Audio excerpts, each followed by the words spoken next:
You could tell me I suck. You could tell me I'm not funny. You could tell me you don't get my sense of humor. I'm cool with that. But you can't tell me I ain't work. That's it. Like, you can't tell me I ain't work. I could go into like any office, any big major network, the biggest person, and you can say whatever, but you can't say I ain't work at this. And that's just what like I stand on. I use that as like my crutch. Not even a crutch. It's like my wings.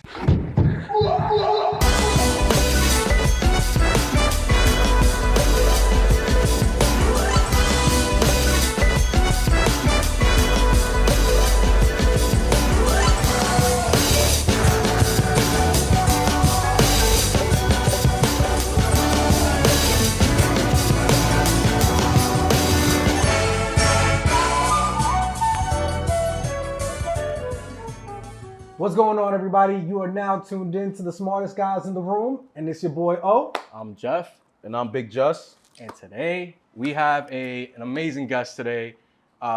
Just an overall talent and something that speaks to exactly what we're like trying to do here. Needs no introduction, but I'm gonna do it anyway. Stand-up comic, host of the Adulthood podcast, also host of romantic comedy on HBO. Ian Lara, bro. Welcome. Thank you for having me, man. Thank you. I Welcome. really appreciate Can it. we clap? I Can think we we clap? can clap for that. Clap it up.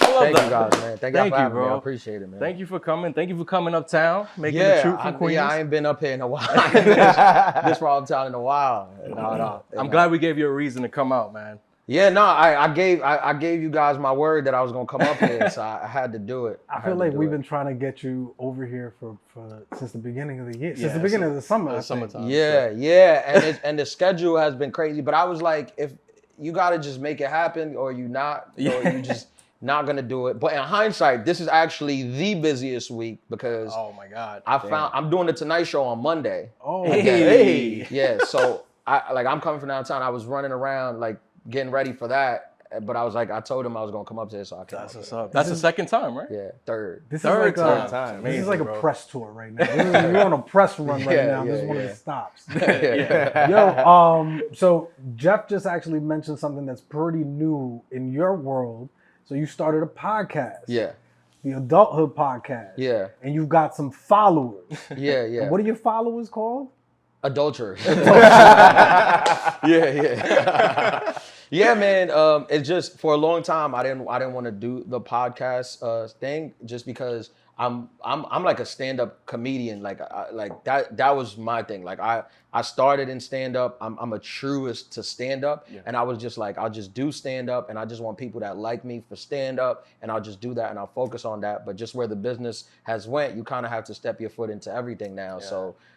So me and my friend who's a DJ, we decided we had a production company come to us and they do all the production for it. And it was like, we'll do everything for you guys. Just show up and do the podcast. And I was like, all right, let's do it. And it's been great. Like it's a new avenue and it's good. It's a little bit therapeutic to do like the podcast. And a lot of some of my bits have come from like stories I've told on the podcast where people have messaged me like, this is crazy. Like, why aren't you talking about this on stage? That was so earlier when I was talking to Bob, our boy. Oh, shout out to DJ 8 a.m. Right? That's 8 p.m. 8 p.m. Yeah. Not 8 a.m. He's a nighttime. Yeah. Nighttime DJ. Prime My time, fault. We were talking earlier, and I was like, "Yo, this podcast was pretty genius, whether you realized it or not, because it's an opportunity and a space for you to kind of like test out your material."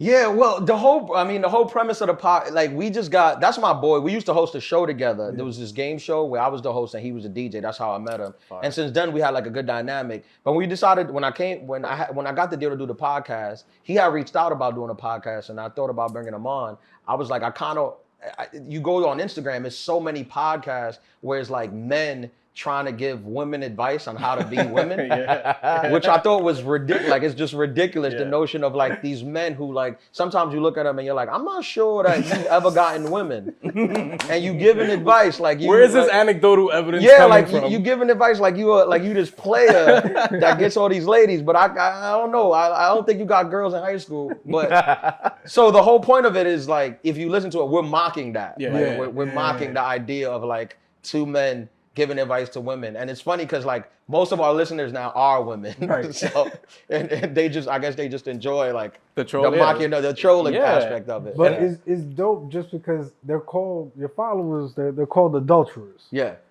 But you actually talk against that. Yeah. You actually are like, yo, don't do that. Don't, you know what I'm saying? Like, Yeah. it's really funny and interesting conversation, but it is conversation that Yeah. men have. Like, Yeah, we well, have these the conversations. one thing, the podcast is fluid. Like, it depends Yeah. what episode you tune into. Yeah. Like, one week we saying one thing, and the next week, and that's like the funny part of it. Like, we don't hold each other accountable for anything we say. Yeah. Like, one episode we'll Clean say slate. one thing, and then the other episode will be like, we changed our mind. This is what you do. Because you're right. He was saying that on like a couple of weeks ago, but then today, like I'm like scrolling, and I see like the bit that you had about like you going to the baby shower and like Buddy's gonna be named after you and shit. It's like, yo, that is hilarious, bro. Yeah, like yeah. ex-girlfriend names kid after Yeah. you. Like, Nah, Yeah. that's also very wild. All of them were stories. When I first started, like my stand-up used to be kind of very like observational. I used to kind of just tell, like my jokes used to be based on like how I observed things from like my generation and things. But then like from doing podcasts, I kind of realized I kind of tell, like I have interesting stories that I tell, and those became like my big bits. Like, even when I did the HBO special, I do a bit about getting eye gouged by a girl in Minnesota, and that happened almost 10 years ago. But I told that story on like a podcast, and I just got so many messages from like people like, "Are you kidding? Like, did this?" Are you dead ass? Like, yeah, and I was like, maybe I should put this in the stand up, and then I did, and it became one of the biggest bits in the special. So from doing podcasts, I kind of figured like I got some pretty wild stories. that's what I think that's the most refreshing and relatable part about you is that like a lot of the content is extremely relatable, and like if you are like a single person that's like kind of exploring that stuff, like watching your stuff and your jokes is like, yo, oh my God, I've totally been there. I've totally felt this way. Like, and I think you approach being a single straight dude in today's culture in a much more like refreshing way than you kind of see more often. More kind of like open-minded and emotionally intelligent is what I'm trying to say. Like it seems to be more kind of pointed, and like you take time to listen, which is like what most people want anyway. Yeah, I try to make that a thing. Like, but also like I've had married men who still like the way I presented to them, they still relate back to like when they were single, and married women. This who is take you exactly back. what I was. That's exactly as you were talking. I was like, I'm a married man, and I watch everything that you say, and I'm like, that's my friend that I'm living vicariously through because of his all the answers. stories. Bring me the exactly. when I first started going on the road, when I first started going like all over the country for comedy, I didn't have an audience, I didn't have a fan base, so I would just get hired as a comedian. And the audience there was generally always older, so I was like 23 years old, and I had to figure out how to make like these 50, 60, sometimes 70-year-old people relate to me. So I kind of had to learn how to shape my material in a way where they can relate to me. Yeah. Which I think that's one of the things of like, if you really want to be successful on this, you got to take it everywhere, right? It's like, so comedians, like if you're a Dominican dude, you got to get out of the heights. But just the Dominicans, they understand you. You grew up with them. How they like? There's no way I don't go on stage and they understand what I'm talking about. They're Dominicans. We're like family. You understand me. But if you want the masses to understand you, you got to take it everywhere. You know, and have it be like digestible, right? Yeah, that's the one thing that like I find with like a lot with like comedians, where it's like comedians want to be you got to be yourselves, and you have to, but people got to understand what you're talking about. Like sometimes I'm like, yo, if you're not Dominican, they don't know what you're talking about. And it definitely feels like you strike a good balance with that. Like you don't shy away from the fact that you're Dominican, but you don't like lean into it and make like these tropes out of it. Like, because I think that when most people are failing to get these like laughs from these audiences, well, they start doing the accent, right? Like the like heavy on the accent, heavy on the like on the Platano jokes. Yeah, and it's like, okay, it's like, God, but like I think you make it more relatable because you're just a young dude navigating like life in your time, in your generation, like. For sure, that's definitely one of the main things. Another thing is like I've also been to the other places. Like I've been to almost every state in the country. I've toured in Africa. I toured in Europe. I've been everywhere. I've been places where there's not Dominicans, right? When you amongst Dominicans, you say a joke about the plátano, about the thing, and it's funny because we all eat plátanos, and that's our thing, right? But when you go around white people and you say that joke, it's kind of like, yeah, that's what they do, right? That's what They all have accents. They all can't speak English. They all can, which is not a fact. And it's just like, I just haven't, it's just not a thing that I want to push. Yeah. And you mentioned like, and I guess this kind of kicks back to the observational humor. Like that part of it is taking a step back and kind of looking how people are like receiving. I wanted to bring this up a little later, but I think it's a great time now. Yeah. You used to work at the airport, right? Right. I think that like I'm making the connection of the observational humor. Yeah. I feel like that's like the perfect place for like fodder and comedy. Like, did that play a role into like you becoming a comedian and also like adapting the jokes and making it more palatable to these people? When I started at the airport, I started like comedy and the airport at the same time. So when I started at the airport, I was already like, I think I'm gonna try to do comedy. But an airport is one of the most observational places where you can just sit back and be like, why do they have that luggage? People watching gold. A lot of people watching. Yeah. And to be honest, that's just like, it's just kind of the way my mind works, like pointing out absurdities and weird things. And in my early 20s, a lot of my stories, like especially the dating ones, they come from like my 20s where I used to yes and dating, where I would be in this situation where like most men would have just got up and left. And I was like, let's see where this takes me. Yeah. So it put me in a lot of situations, which I made it out alive. And in hindsight, I get to tell the stories on podcasts, so it's cool. But a lot of those things aren't happening to me now anymore. So what was your initial push to go into comedy? I went to college first. I went to undergrad. I went to SUNY Westbury in Long Island. You went to Westbury? Yeah. And I was pre-law. I got a degree in politics and economics. Pre-law, yeah. Fine. And then I graduated. I graduated like pretty quickly. Like I graduated in 4 years, which like people think that you graduate. Nobody really graduates in 4 years, dog. That's very rare. Yeah, but everything, like that's what kind of when I realized like I handle everything very matter of factly, right? So it's like, if I was like, how do you graduate in 4 years? You just show up, you go to class, and you pass the class. It's theoretically it's that simple, right? So that's just what I did. I just went to school, I dormed, I went to class, I make sure I passed the class, and then in 4 years, I had all my credits, I was ready to graduate. Yeah. Granted, there's people that get family or life throw stuff at them where they aren't allowed to behave that practically as I was. I had the opportunity where my parents allowed me to have that practicality. That was just what you were focused on. Which some people don't have, But I also know people that had that opportunity and didn't take it, right? They just partied away and they didn't do it. So I graduated college. I was gonna go to law school, but then in college, I was funny and people always wanted to hang around me and my roommate because of how funny we were. And I had mentioned that I wanted to do stand-up, and as soon as I mentioned it, like everyone who was in my circle was like, yeah, we think you would be good at it. We think your funniness and your practicality mixed together, we think it'll lead. So then when I graduated, I was studying to take the LSATs. I took the LSATs actually, and I applied to some law schools. And right when I was about to make that, it was like I had to decide either law school or comedy. It was like a year into comedy or a year and a half into comedy. Comedy was like, I kind of had I don't want to say momentum, but I kind of was like, I think I might be able to figure some of this stuff out. Yeah. Like, I think if I work hard, I'll be able to figure it out. And I just chose to go with that. I love that. I think I want to get into like more, that's why I touched on the airport stuff, more in the earlier days, like, kind of the building blocks of what you've kind of built for yourself now.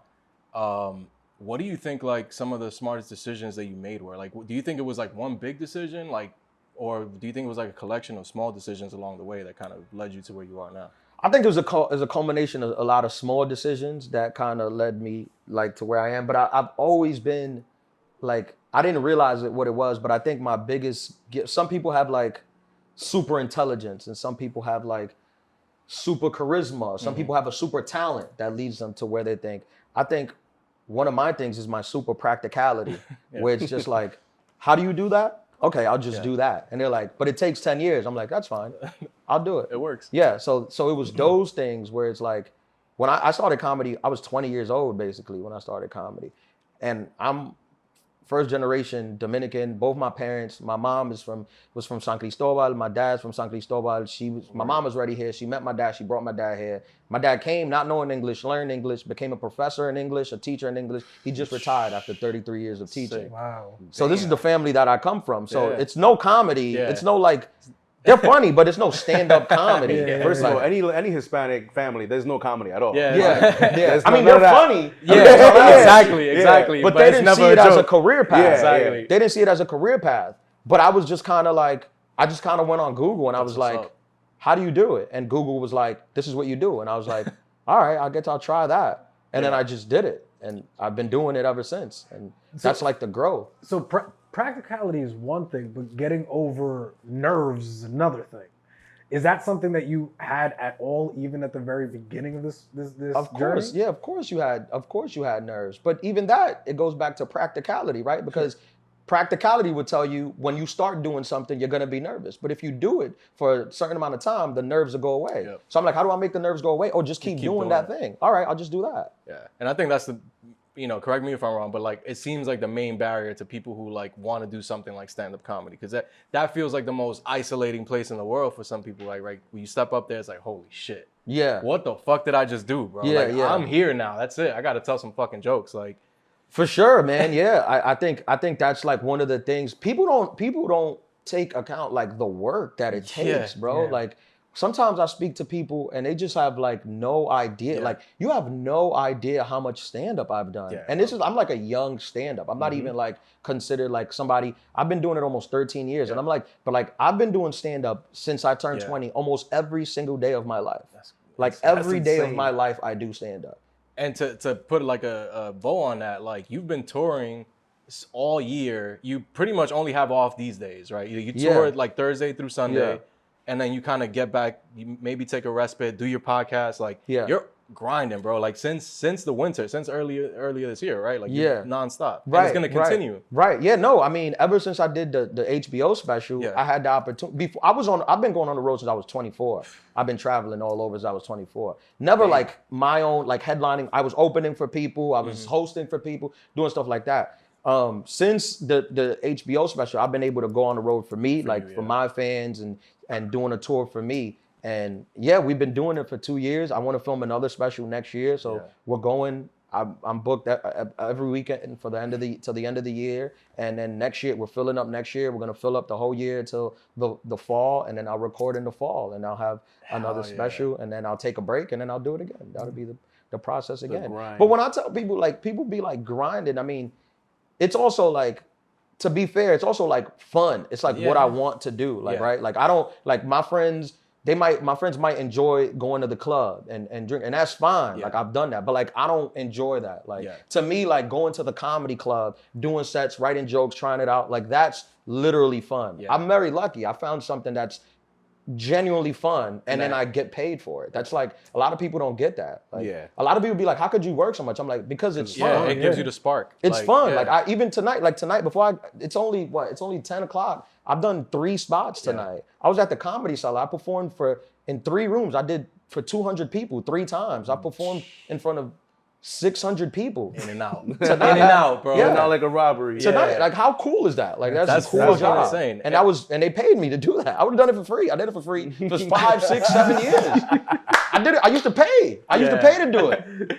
I think like I'm gonna pay you to let me be I on used the to pay. stage. I used to pay to do it for like 5 years. bro, I think all of it, like, it's commitment to the craft, and I think it shows, right? Like, I think that there's like a separation between like, and I think that's why, this is like all kind of coming to. I think we all see it. Like, dude, you up next, and like, I think it's more about the effort and like the work ethic. Because from what I understand, bro, like when you're not doing stand up, you're writing, like literally. Pretty much. You're alone writing. Sometimes, I mean, look, because stand-up is such a thing, and because I'm observational, sometimes I got to force myself, like, go live life. Like, you get writer's block, you get stuck on where you think you got to go live life. Go do some stuff, get some experiences, and so you'll have stuff to write about. So I do take out the time to do that. But most of the time, like, most of my time, if I'm writing, I'm doing a podcast, I'm on a podcast, or I'm doing stand-up. Yeah. I think, like, and I don't know if y'all feel the same, but like the technical aspect of joke writing, like, it's not just like sitting down and be like, ha, that's just funny. It's like, yo, the syntax, like a setup, a like punchline, the all cadence, that. everything. Like, there's so many like nuances to this, and like I think that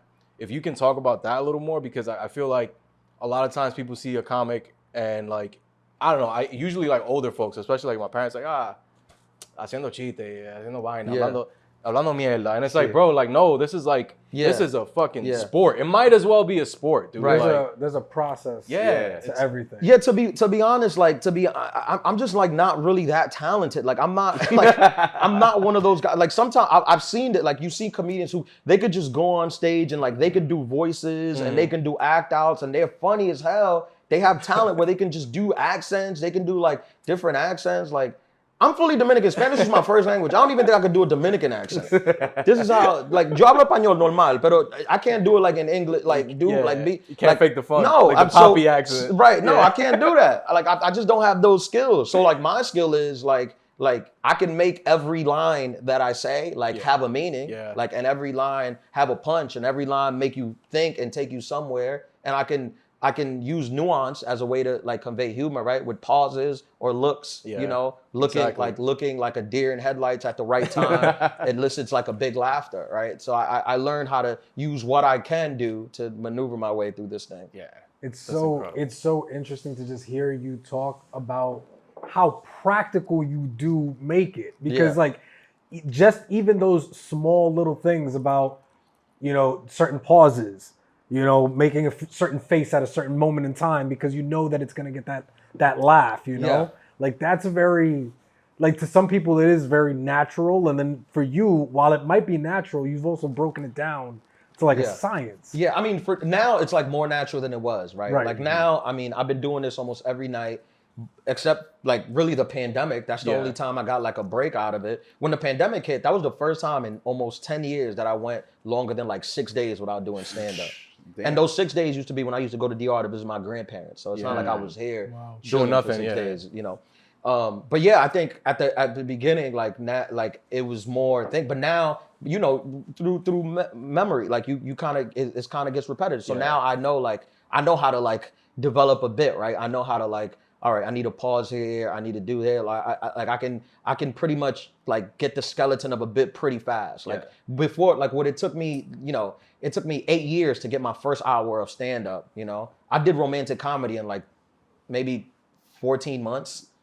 So yeah, and now I have a new hour, and I have a new hour that I did in like less than a year. I did it in like 8 months. So obviously, like you kind of learn how to do it faster. You know? And do you like?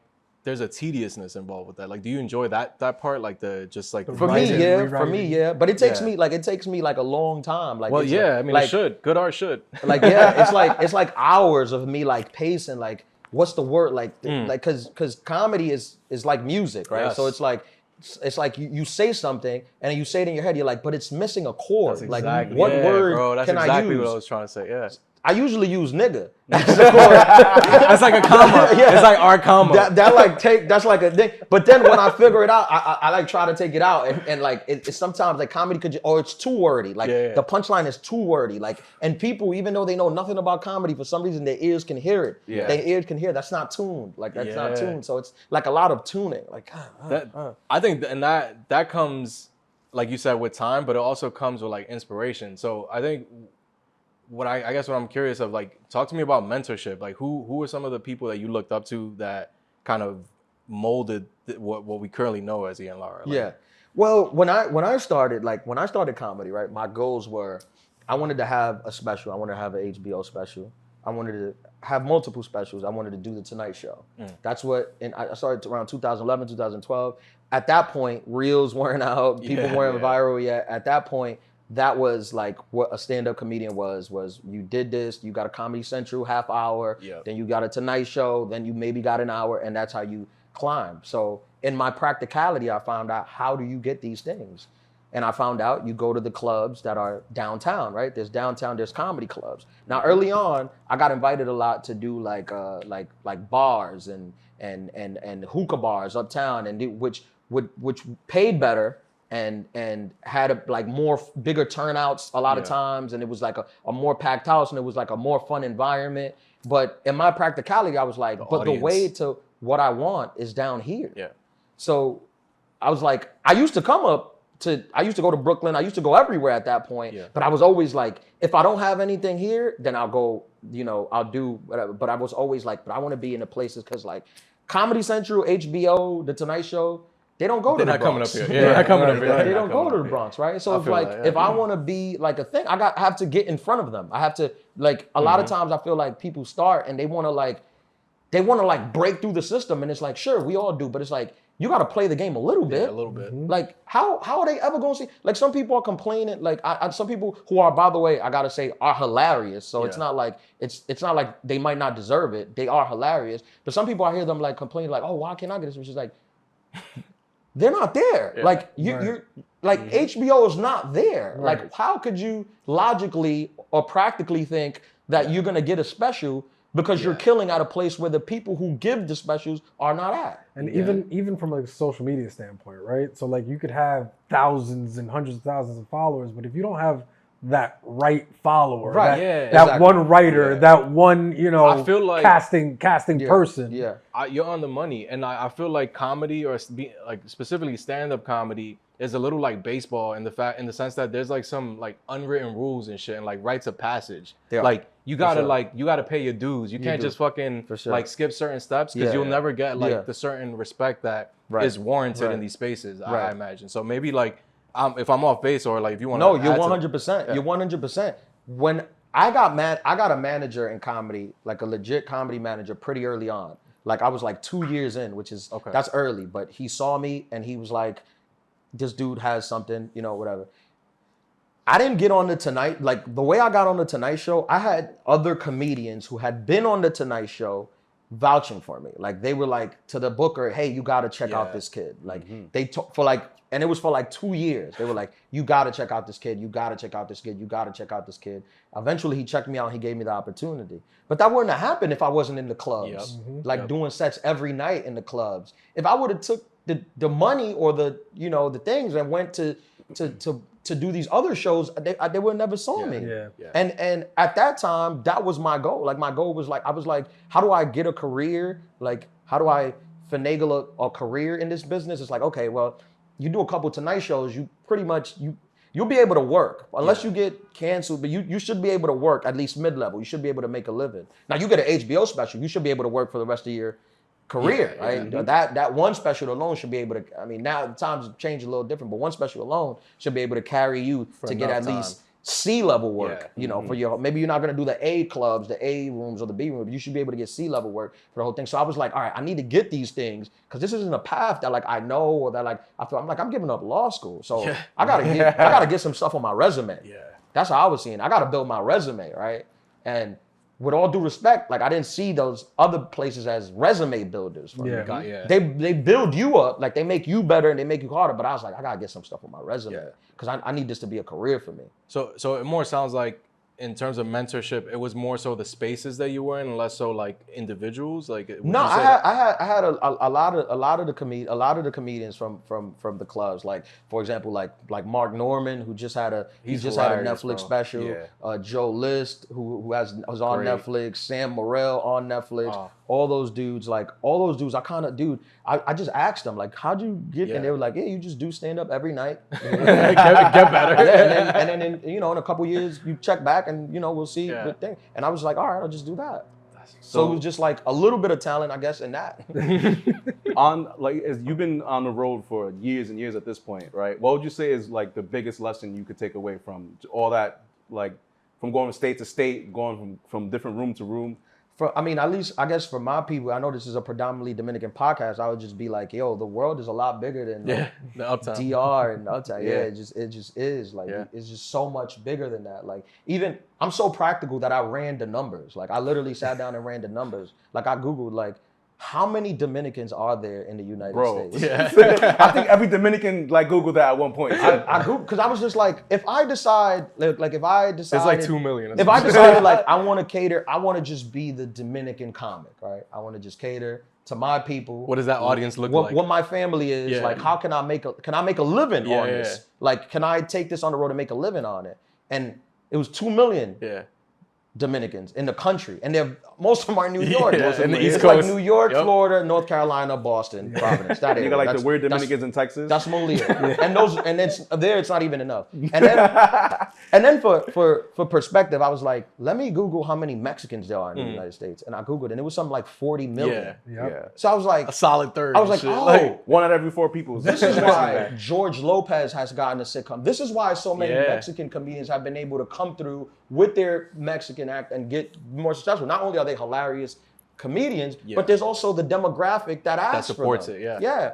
Yeah, Our absolutely. demographic, it just doesn't support it. Right. Yeah. Not to say that I shun Dominicans, because if you look at my material, there's Dominican Yeah, everything. material in it. Everything, Like, yeah. I have the stuff about Afro-Latino, I have the stuff about visiting DR, I have the thing. But I made sure that this stuff that I deliver, even though I want to give you a peek into my people, you have to understand It's it. for I got to make everybody, sure you yeah. understand it, Right, right? right, So I right. can't come up here and give you the joke like it, I can't come up here speaking Spanish because you're not gonna understand, right? Like if I speak Spanish to you, I cut off half the people, Yeah. more than half the people, right? Even in the Latino population, because you go to some parts of California, there's a lot of Mexicans that are Right. third, fourth generation Right. that they don't even speak Yeah, Spanish anymore. right. They'd be like, Um, what the fuck is a right. Dominican? That happened to me. Yo, Bro, that's how I yeah. wrote that's how the Afro Latino For joke real. started, because I thought I was on the road in like Iowa, and I'm like, they literally don't know what Yeah. Dominicans Yeah. are. Like they Someone don't know asked where, me that. where it is. they don't they've know never where it heard is. of They don't know nothing. And I was like, yo, you like baseball? Like that was my follow up. Like they asked me, what, like like, baseball? where's the man? I was like, do you like baseball? And they were like, Yeah. I'm a Detroit. But they Tigers think it's fan. like an island in like Africa. Like they just I was like, bro. First oh, of all, man. when you add republic to any country, you just have like a fucking there's something Yeah. in your head Yeah. that goes off like, nah, they wild. Oh, they over march there. in they're all Somewhere marching small. in unison. They all got crazy It's somewhere uniforms on. small with a lot of militant people. Yeah, son. right. Oh man, Ian. So, in terms of like, I know that just asked you about a lesson kind of that you kind of picked up along the way, but I like going back on the mentorship thing. Advice is like personally, I think we've had different guests that have said different things on how they weigh advice. Like, what's some of the best or smartest advice you've received, and also like what like in the output now that you've kind of done. And you kind of accomplished some things in your career. What's Yeah. advice that you give out now? Yeah, I think the best advice I probably ever got was probably from my dad, which my dad and then my granddad, they were all very practical guys, which was just like you just showing up is like most of the thing. Literally half, Like like just 90% showing of up. it. And in theory, it's that simple. Like it's that simple. Like if you decided right now that you wanted to be a stand-up comedian, I would tell you, okay, find some open mics and just go to them every day. Do that for years. Like don't worry about who's watching. Don't do that for years and you'll continuously get better. And then let's touch back in 5 years, see where we at. And in 5 years, you might come over and I'll be like, "How's it going?" And you're like, "I'm like, oh, it's going great. Yeah, keep doing that." Or I might be like, "Oh, maybe do the, maybe do this." But that's just the path. Like the path to comedy is just you kind of just go to it. There's no shortcuts in Just it. gotta do it. Yeah, you just go to it. Now, now there's like, it's a little bit different. Now there's a little bit of shortcuts, right? Because you can get very popular on social media. And those guys are very funny. Shout out to all those guys that blow up on social media. 100%. They're very funny. But I would still argue that there is no shortcut, but because it's like, yeah, but you haven't put They in don't the do what you do. stand-up time. Yeah, right? exactly. That's like, it might not show when you in front of your people, right? Like if you put on a show in the store and invite your people that understand you and they know where you come from, yeah, they're gonna get everything you say. But what's gonna happen when you go to Israel? Yeah. If you want to tour Israel, they're not gonna have an idea what you're talking about. Yeah. So like early on in the touring, like how was the comedy perceived?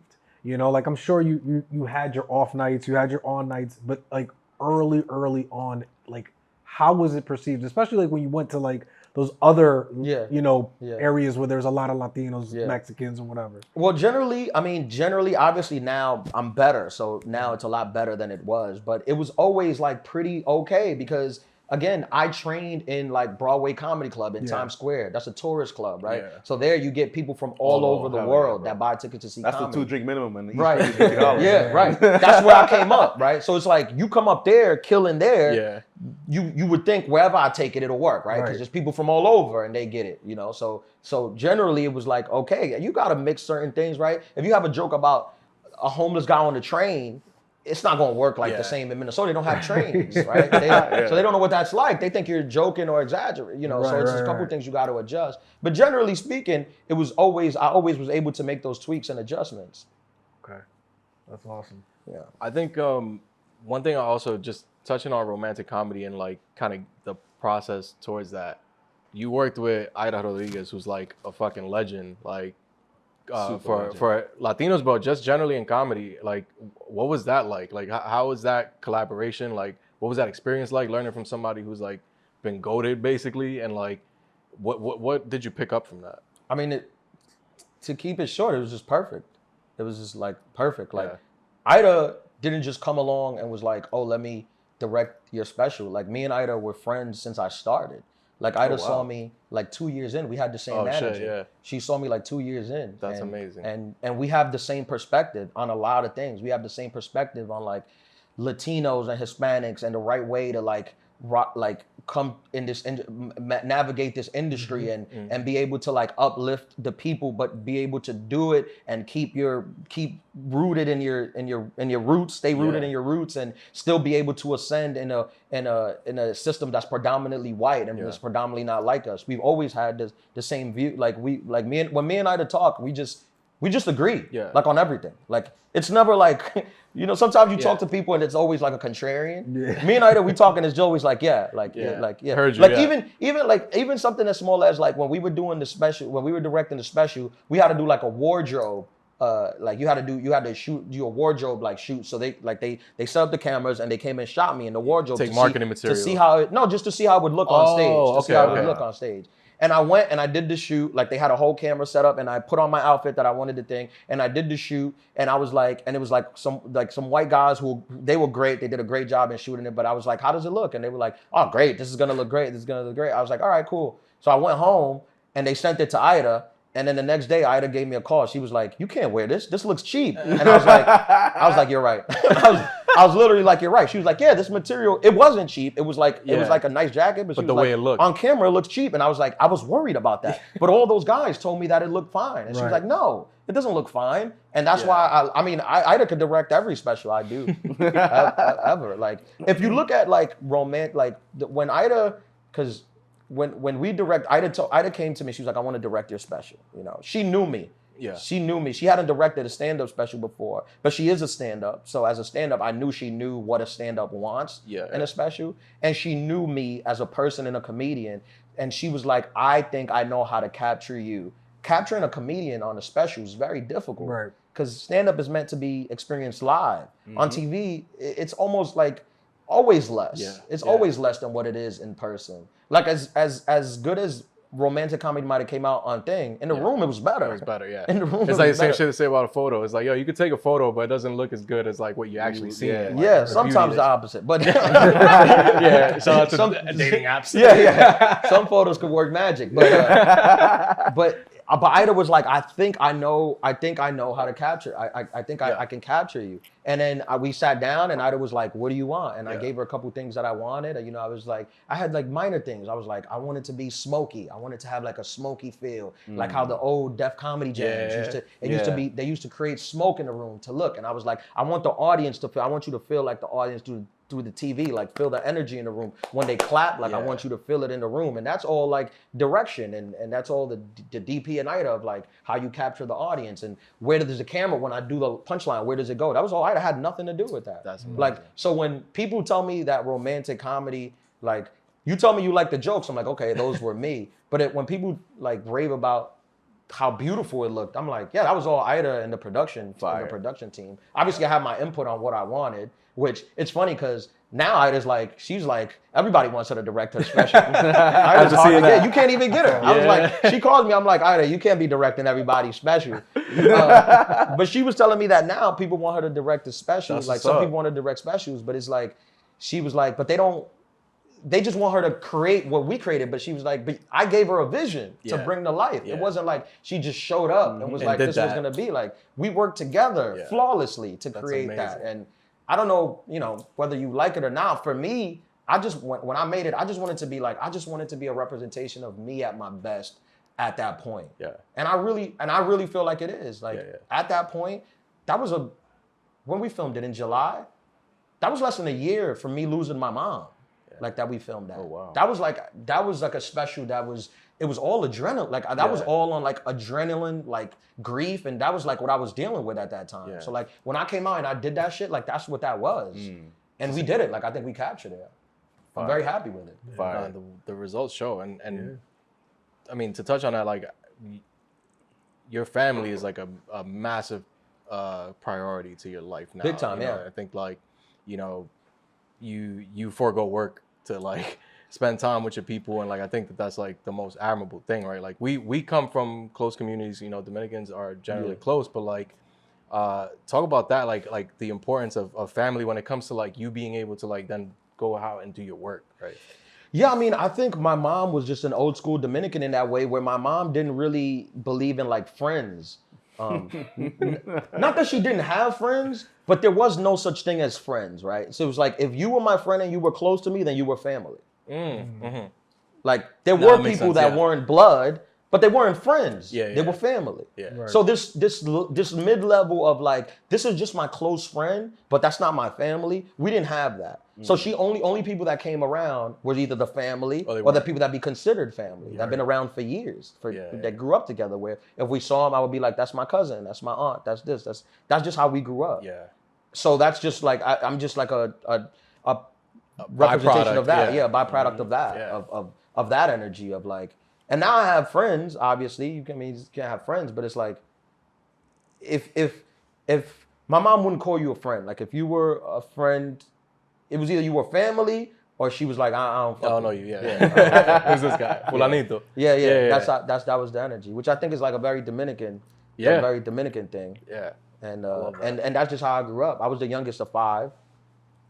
So my mom had me when she was 37. So she had lived a full life. I mean, my mom wasn't even as old as I am right now when I was born. She was older than I am right now when I was born. I'm only 33.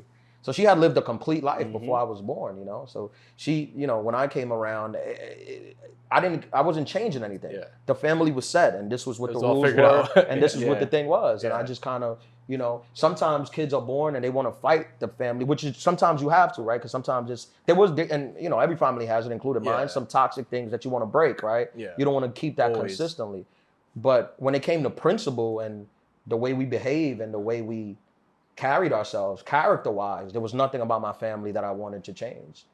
I come from like a family of like high character people, right? Where it's like, it was really hard for me to come here today. Like I have other stuff to do, but I gave you my word that I was coming here. Yeah. So even if I had to cancel whatever I have to do, I have to do the Tonight Show. That's not like another, you know, that's not like a thing. That's like, hold up, Jimmy. Like, busy, bro. We're doing something. Right. And I don't have the set ready yet. And today is Wednesday, and I'm doing it on Monday. But I leave on Friday to go to San Diego. So Friday, Saturday, I can't do it because I'm gonna be in San Diego headlining, so I can't work on the set. So I really only have today, tomorrow, and Sunday. But I gave you my word that I was coming. And we more than appreciate it. Oh, hell yeah. I don't say it for that. I just say it to show you that we come from character people. Yeah, exactly. My word means commitment, something. And if like, I tell you I'm gonna do something, I'm gonna do it. Keeping your word. Even with myself. Yeah. When it came to doing stand-up, you said you was gonna be a stand-up. Yeah. Go be a stand-up. Even days when I didn't want to go to open mics, it's just like, no, but I gave myself the word that I was gonna go. So you just go. And we have a mutual friend, Johanna, who was a previous guest on our show as well. And she had one thing to say about it. She was like, you are she called you a subconscious manifester. She says that you just be like, the way you are, like you say you're just a matter-of-fact person. Yeah. The way she sees is like, oh, this guy, like he says he's gonna do something, and like the shit just starts kind of like, the path just starts formulating for him because he's so like, as a matter of fact. But what is your opinion on that? That's actually the first joke on my Tonight Show set. It's a big joke I have about manifesting, where I'm making fun of it. And I make fun of her for it too, because it's not like, manifesting is funny because it's like, if you wanna get big, right? If you wanna get buff, right?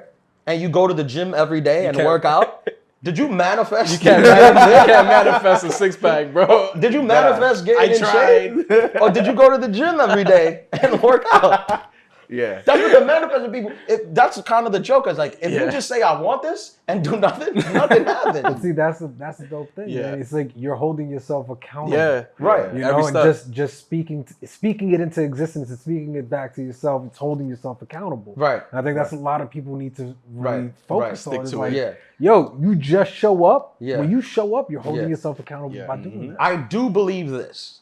All jokes aside, I do believe this. I do believe if you work towards something at your full capacity, the universe does shapeshift into like a path for you To to get it there. Yeah. But it's not a subconscious universe thing. It's like you active. wielding the things to happen. Yeah. Like I do believe that. Yeah. That's It's like forging your own shit. yeah, that's like I'm- a fact. I'm When I doing started this. stand up, it's literally the analogy would be I was climbing a mountain where I did not see, it was just stuck in the clouds. Like I had no idea where and the clouds were very low. It was like low clouds. Like so I don't know what's up there. I don't know what the path is. And I'm not in any means or form at the top of the mountain, but I made my way through a thing that I had no idea because I just kept going. I just kept going up. Yeah. And as I was going up, you can't see it when the cloud is low, but when you're going, you're like, oh, this is the path. Yeah. Like, and then you're like, maybe you can only see a few steps. You're like, I'll take those few steps. Yeah, and I'll then you take get that. there, you're like, I'll take the few steps. And that's the path. If you can trust it, like if you can trust that path without seeing the whole thing, Yeah. I think that's like the most people they jump ship. They're like, bro, I can't unless it's all like unless I see all of it, Yeah. kind of laid out and like what it's actually gonna be like. I'm not gonna do it. Like I'm not gonna take that risk. Right. I think there's a level of risk taking that you just have to naturally kind of commit to. It's like, But even now, even some now, because I like now, obviously, I'm like, I've been through that part. I've been through the beginning, right? Yeah. I've been through the beginning. I've been through the first 10 years, which they say is like, that's like The grind. The grind, you Yeah. know, it's all a grind, but that's like the tough Yeah, grind. yeah. You're not making no money, right? And I've had friends, I've even had family members ask me about stand-up comedy and they think they're funny and what it takes to be a stand-up comedy. And when I tell them this is the path, they're like, oh no. no thanks. Yeah. I'm not I'm that like- funny. I'm like, I didn't even have You know what? the I'll be a path. lawyer. Right. So I say that to say, sometimes there's beauty in not knowing the path. Yeah. Because if 10 years ago you would have told me that the path was the grind that I did, I might have not did it. Right? Like if when you go to be a lawyer, they tell you go to law school for 3 years, right? That's the path. But imagine they just told you it was 1 year, and then at the end of 1 year, they'll be like, you gotta do another year. And at the end of the second year, they're like, you gotta do a third year. Another one. At the end of 3 years, you'll be like, oh, I don't know if I would have done this if I knew that 3 years were in front of me. But 1 year was enough. I know I could do 1 year. So sometimes there's beauty in not knowing the path. That's great. Yeah. That's a clip. Yeah. That's a clip. That's a clip. Bro, you know, it's an interesting conversation because I'm sitting here and I'm listening to you talk and I'm enjoying myself just listening because you are dropping a lot of jewels right now and just hearing about your journey is just also very inspiring. Bro, leading up to this special, the HBO special, like that was a monumental feat and that was just like a huge accomplishment. And again, I get it. You're super practical, but like right before you got on that stage, like where was your mind? You know, like where was your headspace at that moment? It was just my headspace. Like I'll take you back earlier before I got on stage. The week of the special, this is basically how it went. We filmed on Saturday. On Friday was loading at the theater, right? So Friday, 5 a.m., all the cameras, the stage setup, they all show up to the theater. They start setting up the stage that you picked, that the stage designer designed, they start setting up. They called me in around like 5 p.m., which it wasn't done, but they had the skeleton of the thing. They called me in at like 5 p.m., come do a walkthrough so you can get acquainted with the stage, where everyone's gonna be. So I showed up around 5 p.m. and the whole time I'm there, there's like stage hands, there's there's carpenters, they're building you a set, there's people, there's my manager, Ida's there, HBO is there, Edwin and Victor are there, who are producers for the special, and it's just so much, and I'm just like, I'm dealing with it, but I'm like, oh, this is just, like, I don't want to do this. Fuck this. I just don't want to do it. Like, what is this? They're like, stand in, and then you see the seats, and it's just empty seats, and it's just like, they're like, stand here, and you're like, stand here, and they're like, how would you stand? I'm like, I don't know how I stand. Like when you asked me, like he asked me, where you gonna put the mic? I'm like, I don't know if I'm maybe I'll do this the whole show. I don't know. So they're like, how do you? I don't know how I do it. I just do it. So the whole time I'm like frustrated. I'm talking with Ida. We're having talks. In the back of my mind, I'm like, I know, like I did the work. Yeah. That's like the one thing. Like when you do the work, there's a relief, which like. Yes.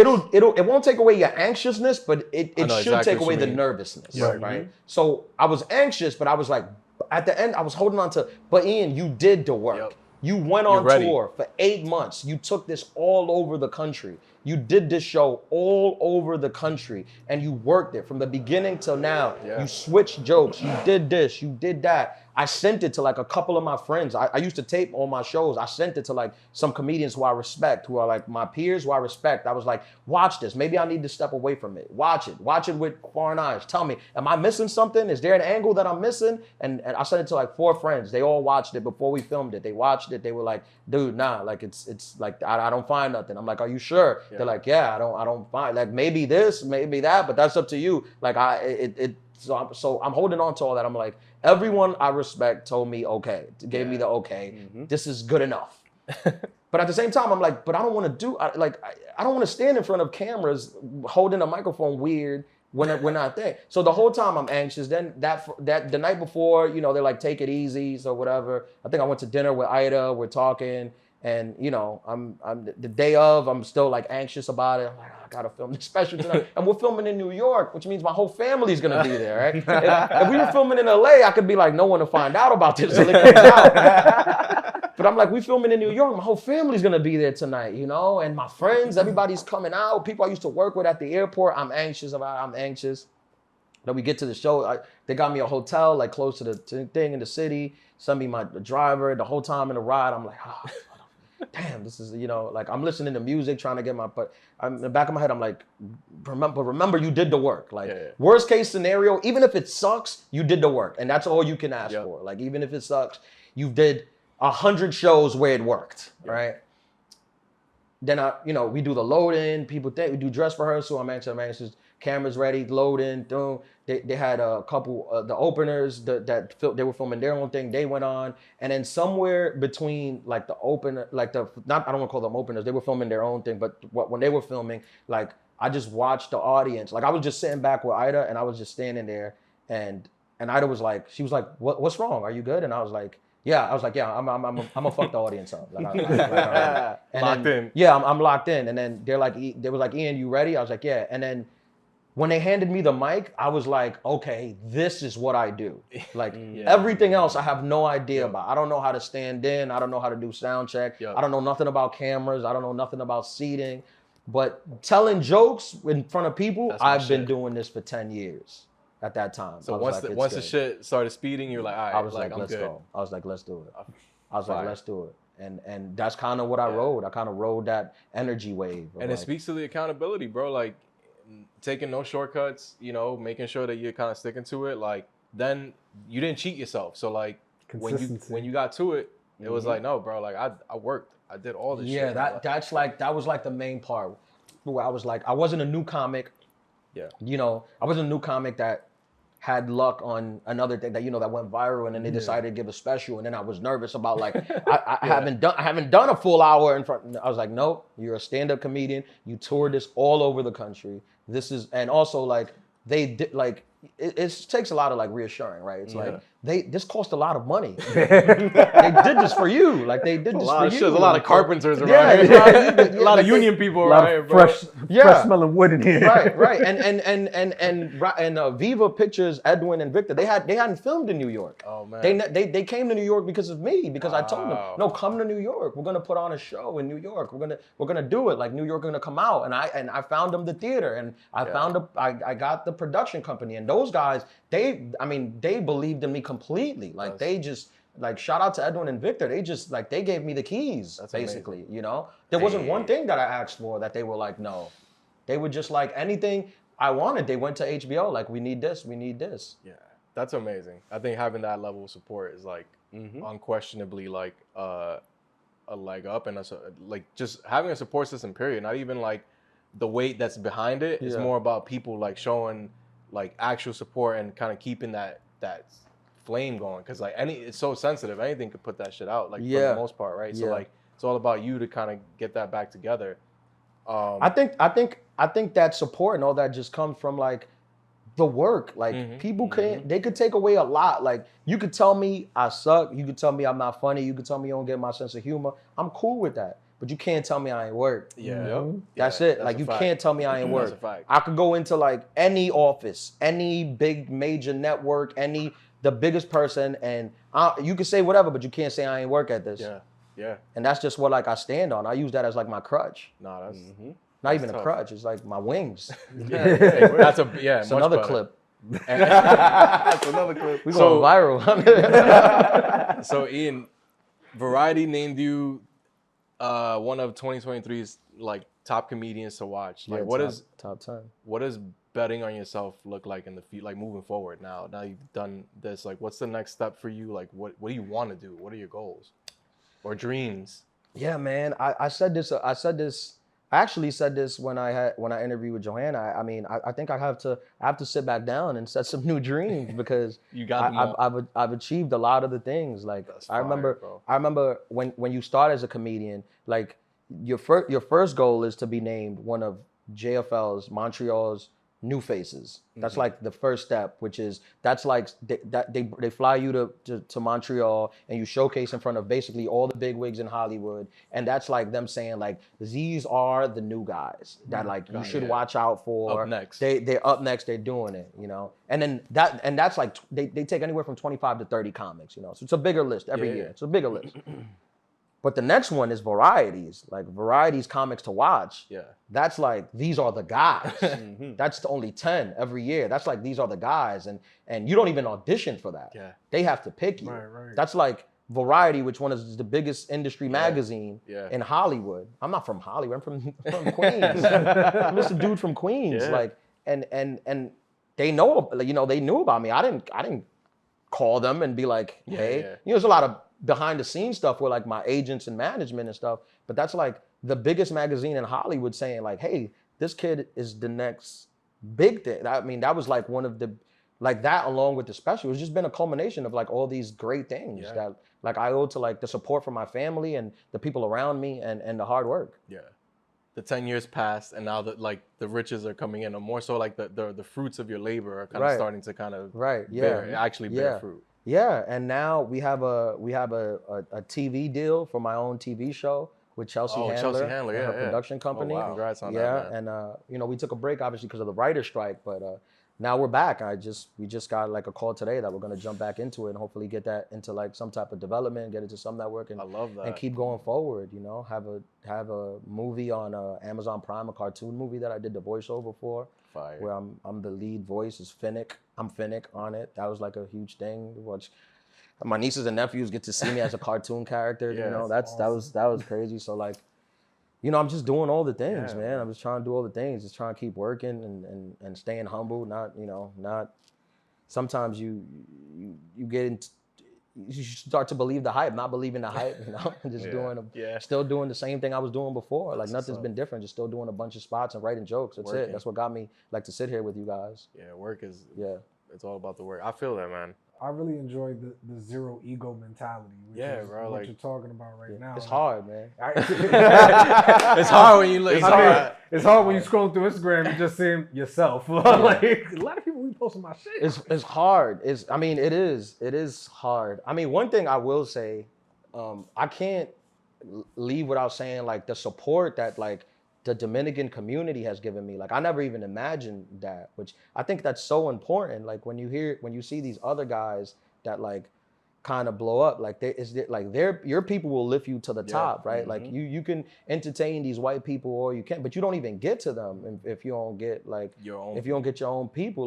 Like my boy Ralph Barbosa, that's like Ralph is like he's fucking hilarious, bro. That's like my little bro, and that dude's and hilarious. Ralph is, you know, he got a Netflix special. Check it out, October 31st. He got his own Netflix special, but that don't happen if the Mexican people don't hold him up.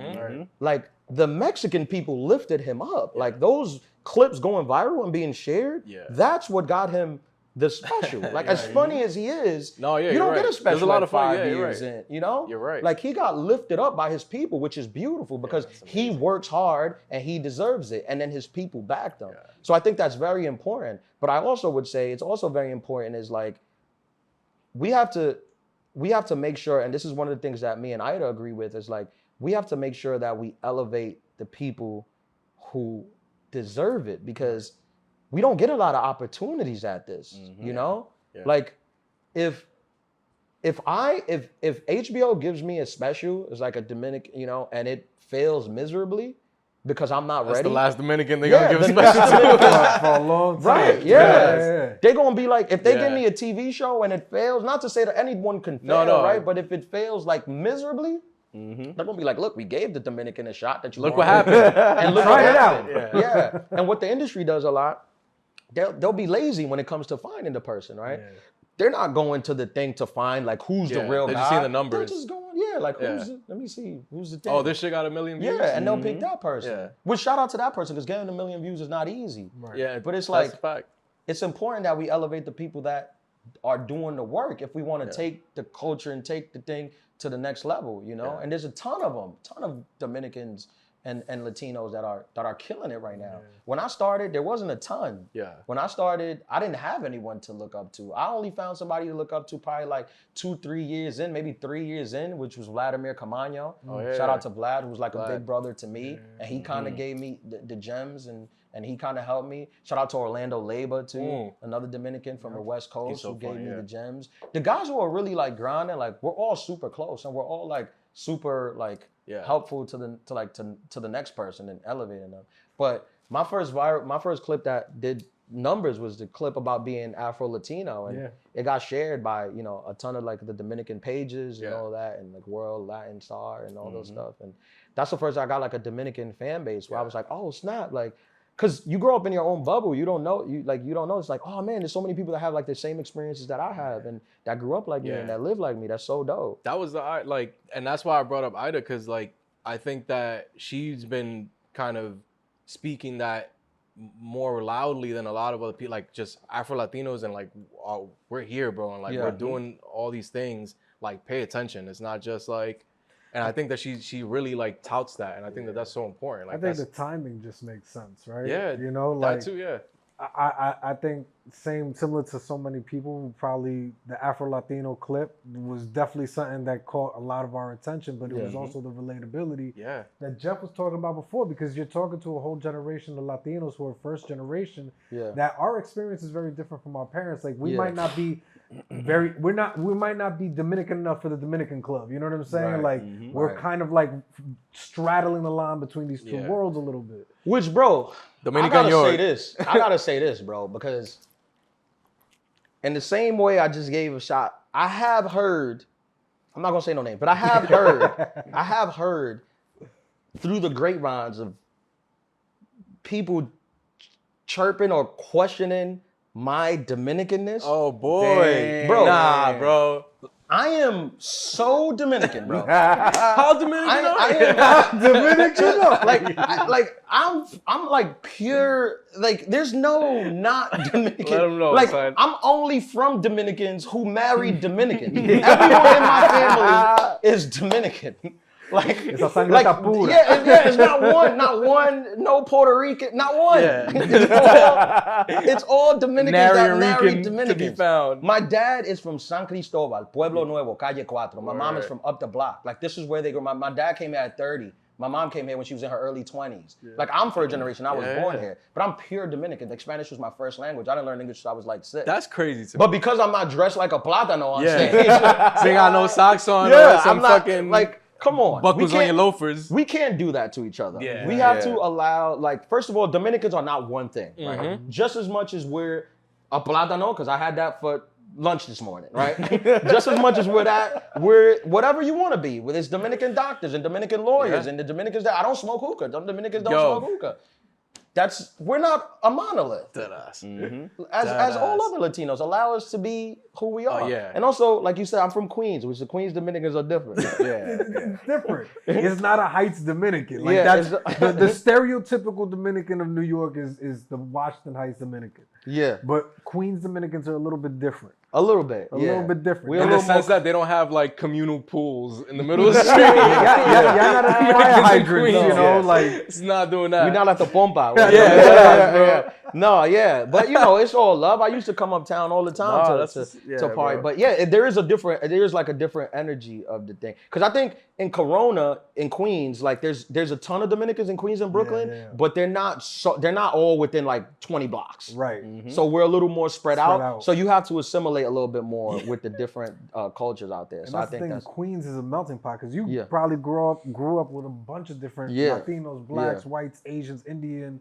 everything, you know? right. Where you're like right here, it's like, yo, every single person is Dominican. Yeah. You know? And shout out to them. I mean, I went to the World Baseball Classic in Miami this year. Yeah. Right. And that was the first time. Like I'm always like every time I'm out and somebody recognizes me or knows what I've done, I'm always like, wow, I can't believe this. That was the first time I was like, because I went with my cousin. I went with my cousin and his girl. And that was the first time where I was like, I think I'm a celebrity. People was coming up to me at the thing. They was like, yo, are you in Lara? Let's take a pic. So I went the first night. I went with my cousin Jason. And the first night, he was like, we went and like a couple people came up to me to take a picture, maybe like 5-6 people. And he was like, yo, this is really going. It's really happening. And I was like, yeah. And then the next night, his girl came. And I remember we were walking into the stadium. And I got stopped to take a picture. And his girl was like, what? And he was like, yeah, babe. Like, they go. I was like, yeah, they know me out here. Stop playing. Yeah. Stop playing. Was there like somebody that you met that like already knew you and you were like, yo, all right, holy shit. Like, how the fuck? You know me? Yeah, you know me. You know me? A couple people who like follow me like on Instagram, like Big Papi, David Ortiz. Oh, fine. Like he Yeah. followed me. That was like a super cool.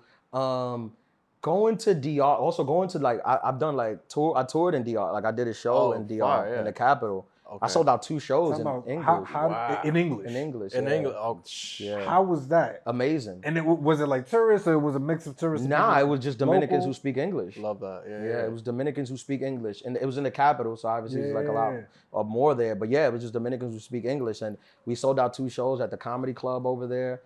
Shout out to Randy over there, the promoter, and that was, that was like one of the things like. I put that up there with like all the big things. It was like to sell out 2 shows and the land that my parents and grandparents and everybody was born. That must feel amazing. That was like wild. we like, gotta tell do a people. show in DR. That's it, Yeah. man. We gotta go to DR. I'll connect and do you. a I'll show. connect you with the guys. And I did like a media tour over there, doing all their radio and having people like know who I was. That's amazing. Anytime somebody knows who I was, I'm always shocked. Yeah. Like I'm always shocked. Like walking through an airport, some people will see me and be like, "De lo mío."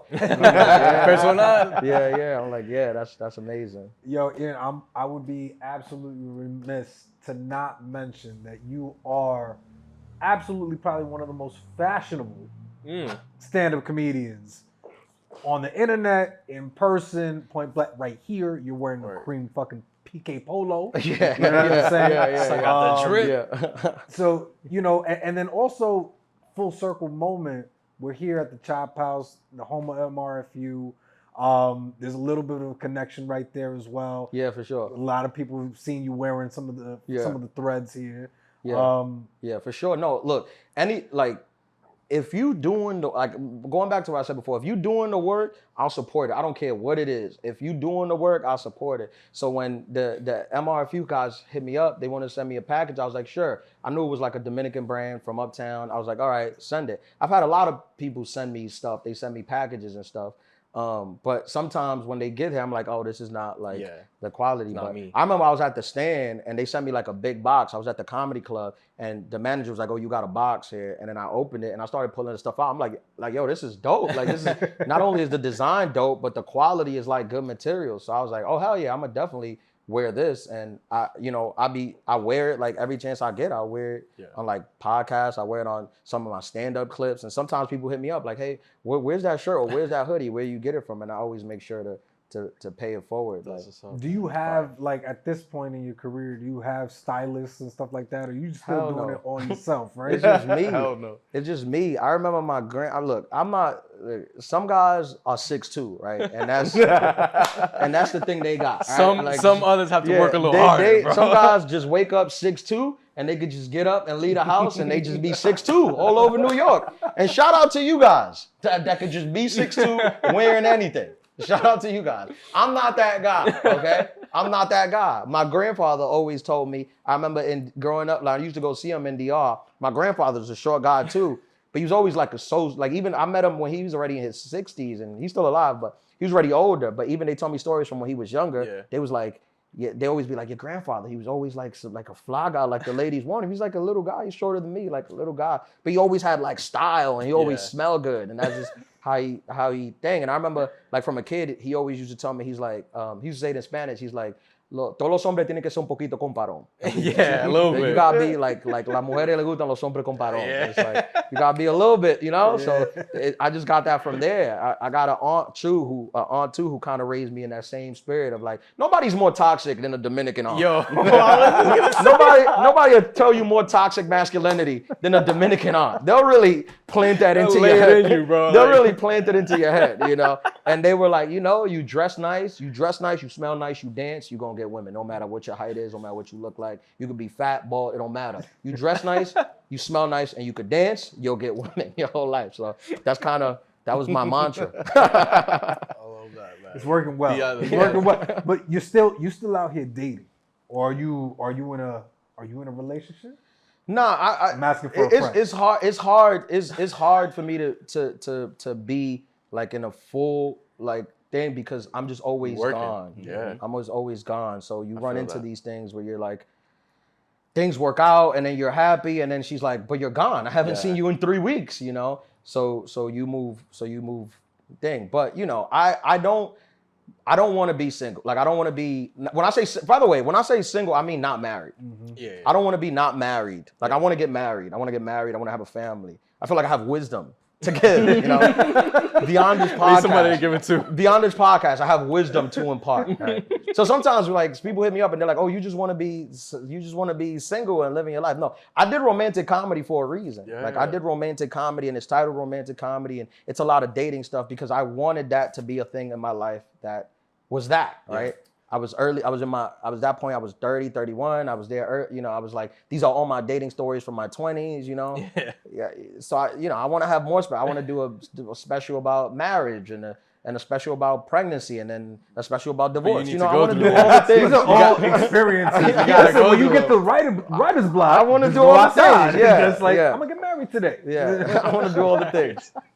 But I imagine like, and that's why you kind of see like people just dating within like their immediate circles of like doing like people who do similar things, right? So like comedians end up dating comedians because they know like the grind and like the time that it takes and like they kind of have similar schedules. Do you find that a lot? Like are those the only people that kind of are like compatible right now? Like sometimes, but sometimes I meet people and they're always like, everyone always talks about how hard dating is for them, wherever they're at, as if dating's supposed to be easy. Dating is inherently not easy. If dating were like easy and the thing, everyone would just date, right? Be no single people. And you wouldn't get married. You would just date forever. Dating is supposed to be horrible. You want to get out of it. Right. I hear like this happens with like sometimes I'll be speaking to my like girlfriends, like my women friends, and they're like telling me like, oh, dating is so. I'm like, yeah, you keep doing it until you find the person, then you stop. Yeah. Then you gotta do no more. So yeah, dating is bad. Yeah, bro. Ian, so like you mentioned, you've been everywhere, bro. You've been to Dubai. You've done shows like all over the world, but you also done shows all over the country. And like for some reason, I feel like that's more interesting somehow. Yeah. Because like once you start hitting like these backwoods in the U.S., bro, like you know, I used to travel a lot for work too, so.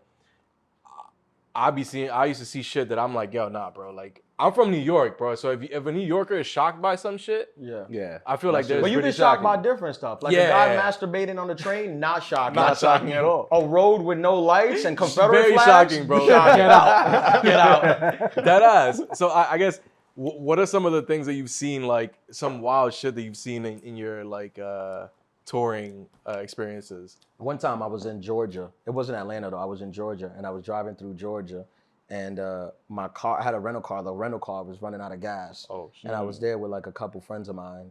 and we all, you know, all from New York. Like, we stopped at a gas station to get gas. We pumping gas. Then we go in the gas station, and it's one of these like gas stations you only see on TV. It's like a gas station, but it's like a diner. It's like a Western diner on the thing. Everything squeaks. Yeah, and we walk in. It's me and my boys. Like we walk in, like, nah, nigga, fuck out of here. We in New York, fuck out of here. What you talking about? Fuck out. And then we we joking with each other, like fuck out of here, you know. And then like we just noticed like it was just like a silence. Like we just stopped talking, we just noticed silence, and then we look and we like at the same time, like we look on the wall and it's just Confederate flags surrounding the wall. It's just Confederate, like unlimited Confederate flags surrounding the wall. And then we look down, to who's sitting at the bar, and it's just like 10 white guys, flannel shirt, cowboy hat, like out of a movie type shit. Vest, Roadhouse, long hair. Roadhouse. Right? And they're just looking at us like this. They didn't say nothing, in all fairness. They didn't say nothing. They're just looking at us like this. And we was like, all right, we got to get out of here. Get the fuck out of here. So we just paid. And I mean, there was nothing happened. We just paid our stuff and we got out of there. But the energy was kind of like clearly like, you guys don't belong. Feels very here. uncomfortable. Oh, at least that's how it felt. I don't want to, because they didn't do nothing. I don't want to. They were like, where the accuse fuck? them. Yep. Yeah. That, like, stuff like that happened. But I'll say that story. And then I also say most people are like, especially like, if you follow social media, it'll have you thinking that everybody hates each other. Yeah. Most people in this country are cool, man. Yeah. Most people are just cool people. Like, you go other places, most people are just, hey, man, good morning, good afternoon. They'll hold the door for you. Oh, thanks, brother. Most people are nicer outside of New York. Yeah. Oh, that's very true. Yeah. Most people are just like, hey, New York is nice in a different way. Yeah. Like, and then there's been so many like conversations on that, but like New Yorkers are like, they're not coddling nice. But if you need your help, we'll got you. Yeah, when they throw you on the train tracks, I'll help you up. Like, we'll help you. Yeah, exactly. We'll help you with the stroller, but we won't make eye contact. Yeah, with but you. I won't say like, good morning. Fuck? Yeah. Most people in the country, and that kind of, I feel like when I go on the road, that kind of fills my spirit. That's great. When I meet people and I'm like, oh, most people are just nice. Is there like a favorite, like some place that you kind of got to and experienced and you're like, oh shit, I actually really fuck with this place, surprisingly? I like Texas. Yo, I fucks with Texas, I like bro. Texas. I spent a lot of time in Texas, and not politically, not politically, none of whatever that Parts thing. of Texas. I like El Paso, which is like right on the border of New Mexico. down there. Yeah. El Paso is right on the border of like Ciudad Juarez, Yeah. right across. I can see the border from my hotel. Like I used to look at my hotel, I can see that. And that's the first time I got exposed to like the real Mexican cholo culture. Yeah. And I'm like, yo, they dope. Like they like low riders and they know hip hop. Like they're dope. These guys are dope. I like Austin. I like Houston. I like Dallas. Yeah. I like the Texas. people. Like the people are genuinely warm. And when I go would agree with like that. social media, have you thinking everybody's just fighting? Like there are those people, but they just don't live in those cities. They live in like the fucking. Or maybe they just have different personalities online. Or they don't be where you be. Yeah, it's probably the same people. Just online, they have a different personality. Yeah. Social media, like I wish I could be off of it. Yeah, I feel that. It's an addictive drug, and it's also like like a necessary evil. It's a necessary evil Yeah. because for what you do, a big part of it Yeah. at this point in our lives, it's like a lot of it is social media. Yeah, You know, and like it's just very toxic, man. I mean, like social media have you rooting against your friends, man, which is messed up. Yep. Like, for no reason. Like you won't even realize why you're doing it. Like you'll see your friends advance, and then it'll give you a feeling of like, oh, yeah. But you're like, Bro, and that's been a I want common. them to succeed. What I'm am I not. talking about? Yeah. Like, what is this Yeah, jealousy or yeah. enviousness? Ian, that's been a common theme with like most of our guests, and they all say the same thing. It's like, bro, like there's room for everybody to eat. Yeah. Like we can all kind of work and get like carve our little space into this thing, and we don't all got to be like tearing each other down like this. Nah. There's a lot of shit that we can do together, and together that's another thing. Together you go farther, right? Like than you would separately. Yeah. If any other, like whenever there's any other comedians, whether they're Dominican, Hispanic, whatever it is, like that's where I'm at now, like career-wise, where it's like I've accomplished a lot of things and I want to keep accomplishing, I want to keep growing, but I always go back to this Drake line, who's my idol. My mentor, Drizzy, once said, but he has a line. He has a line where he says, lead the league in scoring, but check out my assists. which is like, that's how I think, which is like, you get to a certain point where you have all these accolades and you can do them and you can do, you know, the Tonight Show and you can do the things, which in reference to sports is like, you can score, you get to a point of scoring, which like, yeah, you can score. 40, That's easy. what do you but do like, for your how team? many people are you helping? Like, are you making your team? Are you making the team better? Which that's like a thing, which I'm like, I always be like, forget about the accolades. Check out my assists. Like, ask the younger guys. Ask like Marcelo Hernandez on SNL. Ask Ralph. Ask those guys like how I've been able to like contribute or like help or whatever, whether it was words or recommendation, getting them in the clubs, whatever I can do whenever they call. Because I know they working. They're funny. They working. They deserve it. They put in the work. The only time I will ever be like, I don't know, is if like I'm like, I know you ain't put in the work, bro. Working. I can't put my name on someone who didn't put in the work. Yeah. The name is on the line. I can't put my name on that. Yo, so we are one of the things that we always want to ask and find out from our guests is like advice, right? Like, what's the smartest piece of advice that you have for not only your audience but up and coming comedian or just anyone who's a creative and that's trying to kind of make it? Yeah. I want to hear that, but I also want to hear what's your one piece of romantic advice. Yeah. Because I really want to. I feel like you got these Drake jewels in your head, your Ianisms, my mentor. that I think need to continue being imparted onto the world. So first, what's the piece of advice that you would just give to anybody, and then the romantic advice? I think career-wise, I kind of feel like it's been the theme of like the conversation we've been having, which is like, don't overlook practicality, right? Like sometimes we get caught up in the like, how am I ever gonna get to the Tonight Show? How am I ever gonna get in a movie? How would I ever get a TV show? I don't even know the path to this. Like, don't get caught up in all of that. Like, there's a route. People have done it, there's a route. And now every avenue is open to you. Like, you can listen to podcasts. Like, that's how I found out what the path was for me. Podcasts started popping off around right the time I started. So I had this catalog of comedians who I looked up to who literally would go on podcasts and tell you, this is what I did. I was like, oh, I'll just do that. Like, it gave me a path. Now you have unlimited podcasts. Anybody listening can literally, if you want to get into comedy, literally hit me up and I will tell you the complete path. I'll tell you at least what I did. I don't know the right way. I'll tell you what I did and what the people I know. For me, what the people I know did. So don't overlook practicality. Like, sometimes simplifying, boiling it down to like the beginning steps and then just do that. Like, figure it out on the way. You don't need to have the whole thing mapped out. Some people are so worried about where to start because they don't know where it ends. It ends at your goal.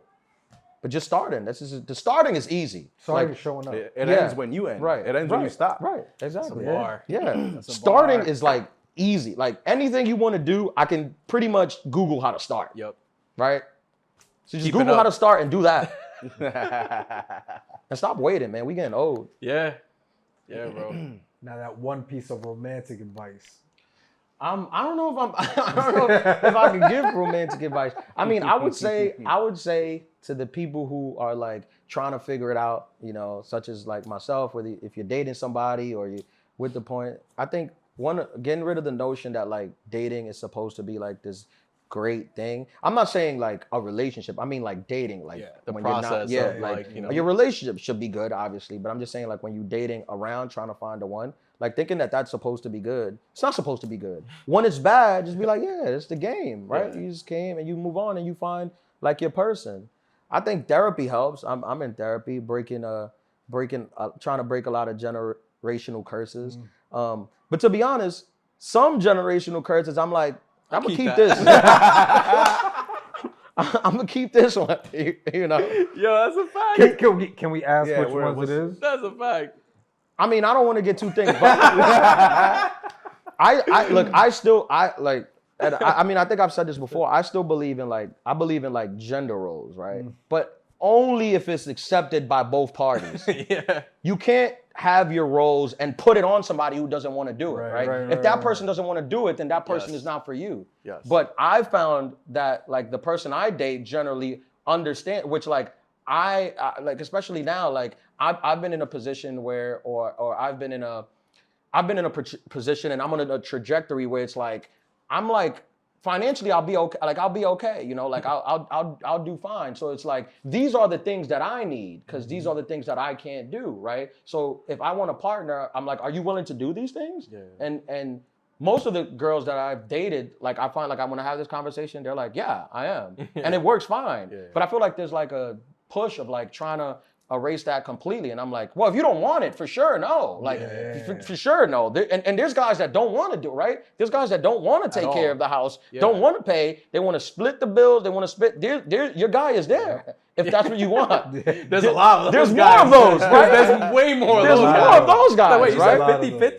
There's more of those guys. Say less. You know? But I'm a Dominican guy that grew up with like around all Dominican. I have 10 aunts, 3 sisters, and a mom. I grew up with like this is like there was certain things that my dad and the men did, and there were some things that the women did. And I'm okay with that. Like if they're okay, if you're okay with it, then I'm okay with it. If you're not okay with it, that's also cool. But maybe we're not compatible in that way, right? Maybe we're not compatible in that way. But I work hard, and I want to be able to give a partner and a family like a good life and a thing. But there's certain things that I need in return. Yeah. I don't know. Am I gonna get canceled for this? Is that wrong, ladies? Is that wrong? Okay. No, I like to preface a lot of those conversations. I know how this is gonna make you sound. All right. Don't clip this up to just be like gender roles or women need to be cooking. Ian Lara, breaking.